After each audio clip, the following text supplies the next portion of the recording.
Ó, então vamos lá que tá perigando de você ganhar nessa rodada. Como? Se eu só tenho uma nota? Resiliência, né, Rochelle? A gente tem que se esforçar. Pelo menos eu conquistei com meu dinheiro, não foi herança. Exato. Não, é com um dado só, porque você é mulher e latina. Ai, 3. Ó, que tristeza. 1, 2. Ixi, parece que eu tinha essa propriedade também, ó. Eu fui olhar aqui, eu tinha. O Grande Palácio é $2.000 a estadia. Mas, Ana Rita, eu já não tenho mais nada. O Minha Casa Minha Vida negou meu crédito. Se eu não pagar aluguel esse mês, eu vou ser expulsa. Então, por favor, não me cobra só nessa rodada. Eu não tenho mais pra onde ir. Bom, ó, o nome do jogo é Monopólio. Não é bancada ativista do PSOL. Você tá vendo o Ivan Valente por aqui? Não, só o João Dória que queima na Cracolândia, ó. Tá vendo a Erundina? Só a Joyce Halseman. A e o- Thalíria? Não. Não, né? Não tem ninguém ecossocialista. Eu vou ter que cobrar o aluguelzinho mesmo. Ó, você perdeu. Mas, Ana Rita, eu não queria ter perdido. Se você não quisesse ter perdido, Rochelle, era só não ter sido uma pobre fudida.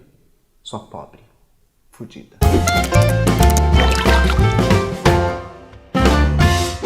Bom, como você já deve ter visto em algum local desta tela, o tema do vídeo de hoje é Adorno, a indústria da cultura e o jogo da vida. Hoje eu tô tentando lançar aqui um olhar e um convite para que vocês conheçam um dos filósofos, né, críticos sociais que mais marcou a minha vida acadêmica. Durante muito tempo eu era incapaz de escrever um paper que não citasse alguma frasezinha, o escritinho do Adorno. O vídeo de hoje começa com eu e Rochelinha jogando Banco Imobiliário.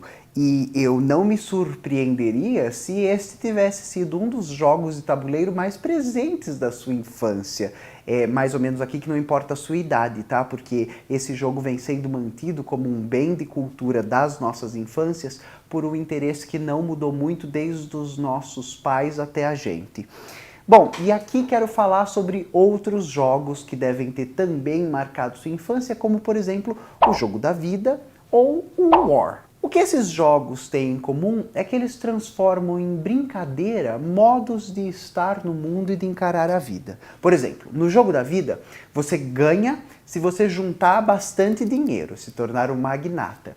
E você perde se você virar filósofo e for morar no campo. No Banco Imobiliário, vence quem juntou mais propriedade e conseguiu um monopólio imobiliário, ao passo que perde quem for à falência e não tiver onde morar e nem dinheiro. No War, vence quem dominar um número X de territórios, continentes ou dizimar um exército.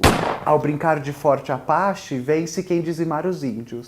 Ao brincar de comandos em ação ou soldadinhos de chumbo, vence quem dizimar o exército inimigo. Bom, eu espero que já tenha ficado claro até aqui que mais ou menos todas as nossas brincadeiras são treinos para o mundo violento, capitalista, de espólio, de expropriação e de fazer dinheiro sem nenhum tipo de escrúpulo. E a gente cresce brincando disso. Que impacto será que isso tem na nossa vida? Bom, o Adorno nasce ali em 1903, né, na Alemanha.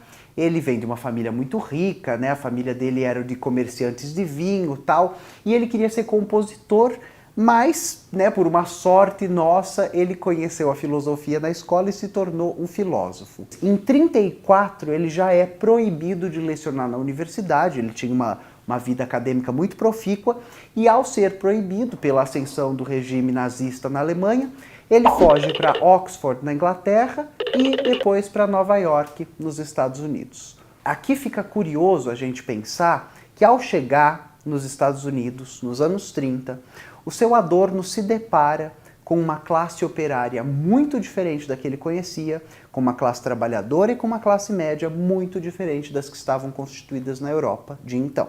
Um dos choques dele é tentar entender o que essas duas classes, a média e a trabalhadora, fazem no seu tempo livre. Como elas passam suas noites após o expediente e o que elas consideram lazer.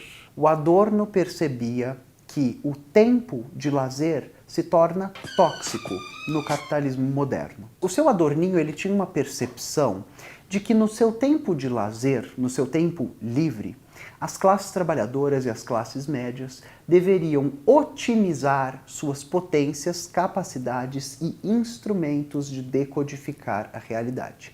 O tempo livre serviria então para que nós nos tornássemos versões melhores de nós mesmos. É importante começar a atentar para esses fatos, porque todos esses pensamentos estão sendo lançados numa época no mundo onde uma guerra vai assolar quase o planeta inteiro, e o planeta inteiro vai sofrer consequências dessa guerra.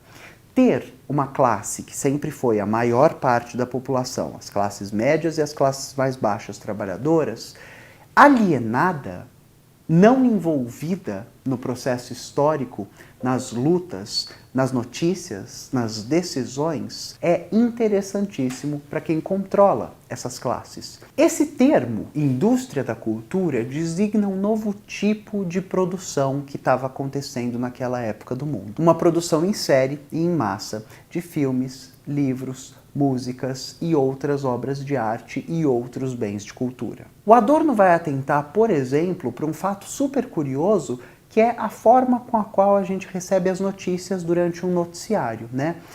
Os noticiários, eles não são separados de modo que a gente receba uma notícia, tenha tempo para refletir sobre ela e a seguir possa fazer alguma proposta ou ver um aprofundamento daquela notícia.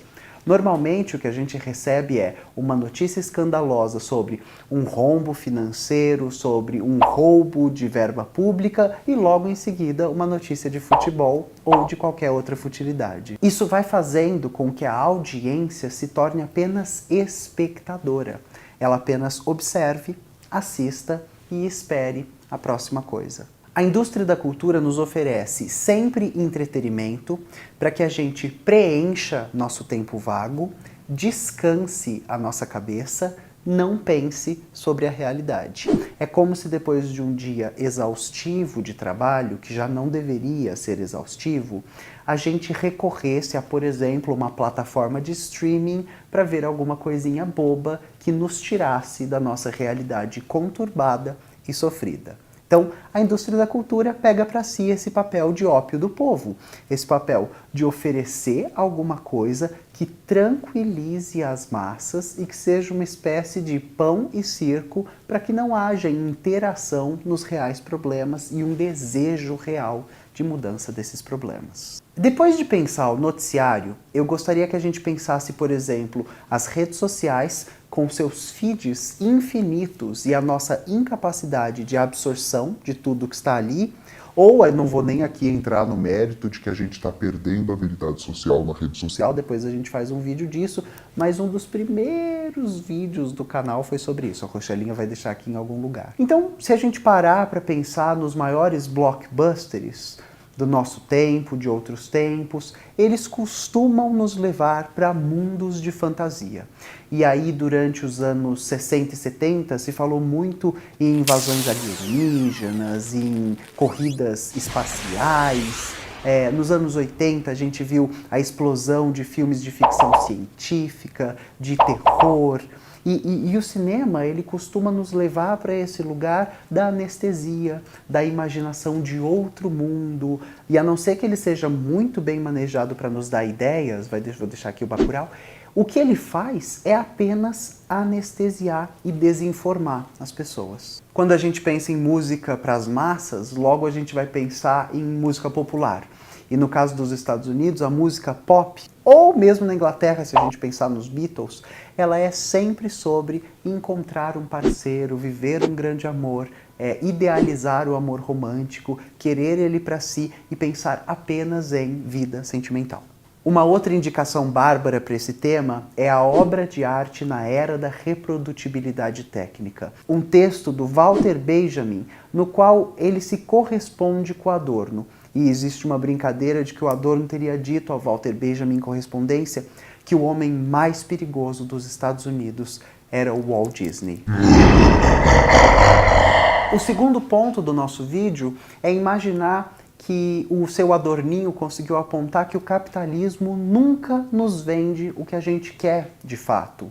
E aqui eu tô falando um pouco sobre fetiche da mercadoria do seu Carlinho, mas eu acho que eu tô mais falando sobre fetiche no sentido freudiano. Então a ideia é mais ou menos a seguinte: traz aqui na sua cabeça o último comercial que você viu, tá? Então ele é o comercial de um produto, certo?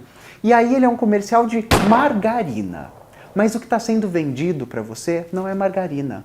É a ideia de um café da manhã com bastante tempo e fartura, e uma família feliz, e uma casa bonita, cheirosa e arrumada, e um dia de... Ou seja, tudo que o capitalismo nunca consegue vender, mas que ele imbui nas suas propagandas, no seu advertisement, para que a gente colhe essas ideias com os produtos e assim os fetichize e assim queira correr atrás deles, por acreditar que as nossas necessidades de compreensão, afeto, carinho, amizade, vida em comunidade serão atendidas ao consumir alguns produtos.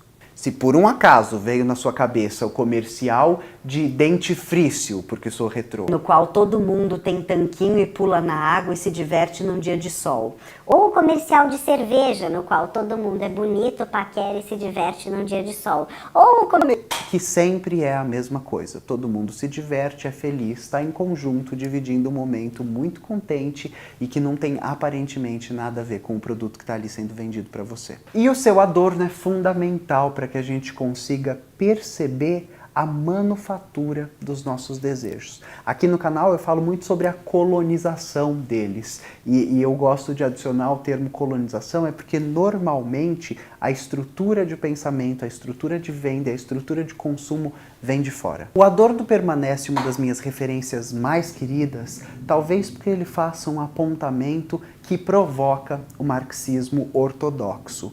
É pensar que a nossa batalha e os nossos conflitos e as nossas disputas não estão tão somente no campo da nossa realidade material, porque hoje a gente já tem tecnologia e recurso suficiente para que ninguém estivesse passando fome, morando na rua ou sem poder ter acesso a uma universidade.